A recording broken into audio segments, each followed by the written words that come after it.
നമസ്കാരം. ശബരിമല സ്വർണ്ണക്കൊള്ള കേസിൽ പ്രത്യേക അന്വേഷണ സംഘം SIT നടത്തിക്കൊണ്ടിരിക്കുന്ന ഈ അന്വേഷണം അതിൻ്റെ നിർണായക ഘട്ടത്തിലേക്ക് ഇപ്പോൾ പ്രവേശിച്ചിരിക്കുകയാണ്. കേസിലെ ഒന്നാം പ്രതിയായ ഉണ്ണികൃഷ്ണൻ പോറ്റിയുമായി ബന്ധപ്പെട്ട സാമ്പത്തിക ഇടപാടുകളിലേക്കും ഉന്നത ബന്ധങ്ങളിലേക്കുമൊക്കെ തന്നെ വെളിച്ചം വീശുന്ന വളരെ സുപ്രധാനമായിട്ടുള്ള വിവരങ്ങളാണ് തെളിവെടുപ്പുകളിലൂടെ ഇപ്പോൾ പുറത്തു വന്നിരിക്കുന്നത്. ഉണ്ണികൃഷ്ണൻ പോറ്റിയുടെ ഉടമസ്ഥതയിലുള്ള 2 വസതികളിലും അദ്ദേഹം സ്വർണം വിറ്റതായിട്ട് കണ്ടെത്തിയ ജ്വല്ലറികളിലുമൊക്കെ തന്നെ SIT പരിശോധന നടത്തി.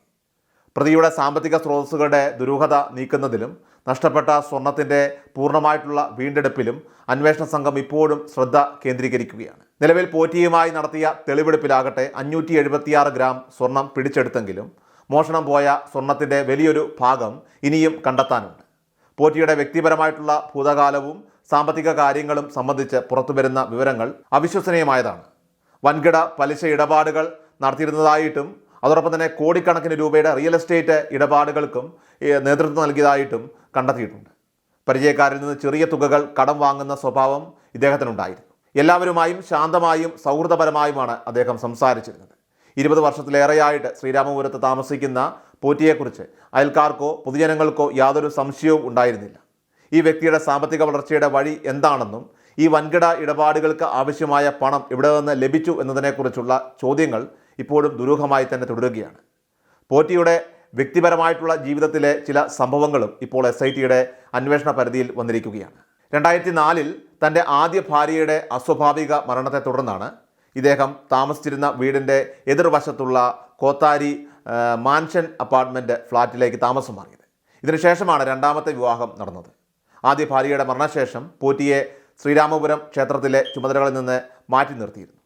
ഈ സാഹചര്യത്തിൽ ആദ്യ ഭാര്യയുടെ മരണത്തിലെ ദുരൂഹതകളും അതുമായി ബന്ധപ്പെട്ട കാര്യങ്ങളും അന്വേഷണ സംഘം പരിശോധിക്കാൻ സാധ്യതയുണ്ട്. തുടർന്നാണ് ശബരിമലയിൽ കീഴ്ശാന്തിയുടെ പരികർമ്മി എന്ന മേൽവിലാസം ഉപയോഗിച്ച് ഇദ്ദേഹം ബംഗളൂരുവിലേക്ക് ശ്രദ്ധ മാറ്റിയത്.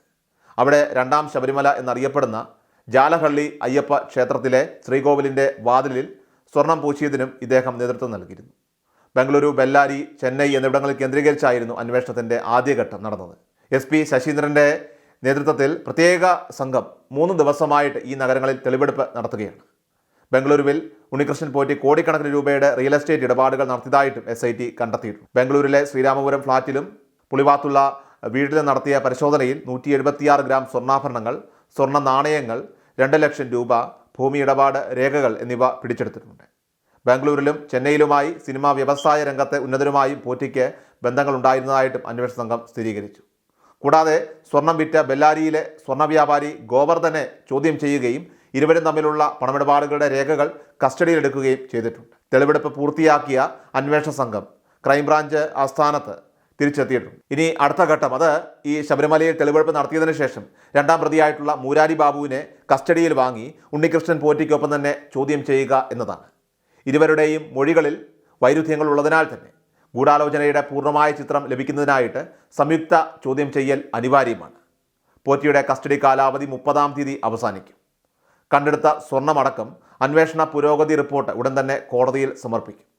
സ്വർണ്ണക്കൊള്ളയുമായി ബന്ധപ്പെട്ട് ദേവസ്വം ബോർഡിലെ ഉന്നതർക്കുള്ള പങ്ക് സംബന്ധിച്ച തെളിവുകൾ ശേഖരിക്കുന്നതിലേക്ക് പ്രത്യേക അന്വേഷണ സംഘം ശ്രദ്ധ കേന്ദ്രീകരിക്കുന്നതോടുകൂടി കേസന്വേഷണത്തിൻ്റെ വ്യാപ്തി വർദ്ധിക്കുകയാണ്.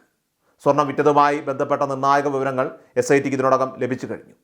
ചെന്നൈയിലെ സ്മാർട്ട് ക്രിയേഷൻസിൽ വെച്ച് വാതിലുകളിൽ നിന്ന് വേർതിരിച്ചെടുത്ത സ്വർണം ഉണ്ണികൃഷ്ണൻ പോറ്റി ബെല്ലാരിയിലെ സ്വർണ്ണ വ്യാപാരിയായിട്ടുള്ള ഗോവർദ്ധനെ വിറ്റതായി SIT കണ്ടെത്തിയിട്ടുണ്ട്. ഗോവർദ്ധനും സ്മാർട്ട് ക്രിയേഷൻസ് ഉടമയും ഇത് സംബന്ധിച്ച മൊഴിയും നൽകിക്കഴിഞ്ഞു. സ്വർണം പൂശലിന് ശേഷം ബാക്കി വന്ന സ്വർണം ഉണ്ണികൃഷ്ണൻ പോറ്റിക്ക് നൽകിയെന്ന് സ്മാർട്ട് ക്രിയേഷൻസ് ഉടമ മൊഴി നൽകിയിരുന്നു.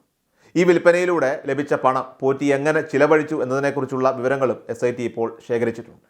പിടിച്ചെടുത്ത ബാങ്ക് രേഖകളും ഭൂമി ഇടപാട് രേഖകളും സാമ്പത്തിക സ്രോതസ്സുകളിലേക്ക് വെളിച്ചം വീശുന്നവയാണ്. പോറ്റിയും രമേഷ് റാവു, ഗോവർദ്ധൻ, അനന്തസുബ്രഹ്മണ്യം എന്നിവരുൾപ്പെട്ട 5-അംഗ സംഘം കെട്ടിടങ്ങളും ഭൂമിയും വാങ്ങിക്കൂട്ടിയതിൻ്റെ രേഖകളും SITയുടെ പക്കലുണ്ട്. ഉണ്ണികൃഷ്ണൻ പോറ്റിയുടെ വസതിയിൽ നിന്ന് കണ്ടെടുത്ത ഭൂമി ഇടപാട് രേഖകൾ ബിനാമി ഇടപാടുകളാണോ എന്നത് അന്വേഷണ സംഘം വിശദമായി തന്നെ പരിശോധിക്കുകയാണ്. മുൻ ദേവസ്വം ബോർഡ് ഭാരവാഹികൾ ഉൾപ്പെടെയുള്ളവർക്കെതിരെ മൊഴി നൽകിയതായാണ് വിവരം. സ്വന്തം പേരിലും ബിനാമി പേരിലുമായിട്ട് കോടിക്കണക്കിന് രൂപയുടെ ഭൂമിയും കെട്ടിടങ്ങളും ബംഗളൂരുവിലും കേരളത്തിലുമായിട്ട് ഇദ്ദേഹം വാങ്ങിക്കൂട്ടിയതായിട്ടും കണ്ടെത്തിയിട്ടുണ്ട്. കൂടാതെ സുഹൃത്തായ രമേഷ് റാവുവിനെ മറയാക്കി പണം പലിശയ്ക്ക് നൽകുന്ന ഏർപ്പാടും പോറ്റിക്ക് ഉണ്ടായിരുന്നുവെന്നും അന്വേഷണത്തിൽ വ്യക്തമായിട്ടുണ്ട്.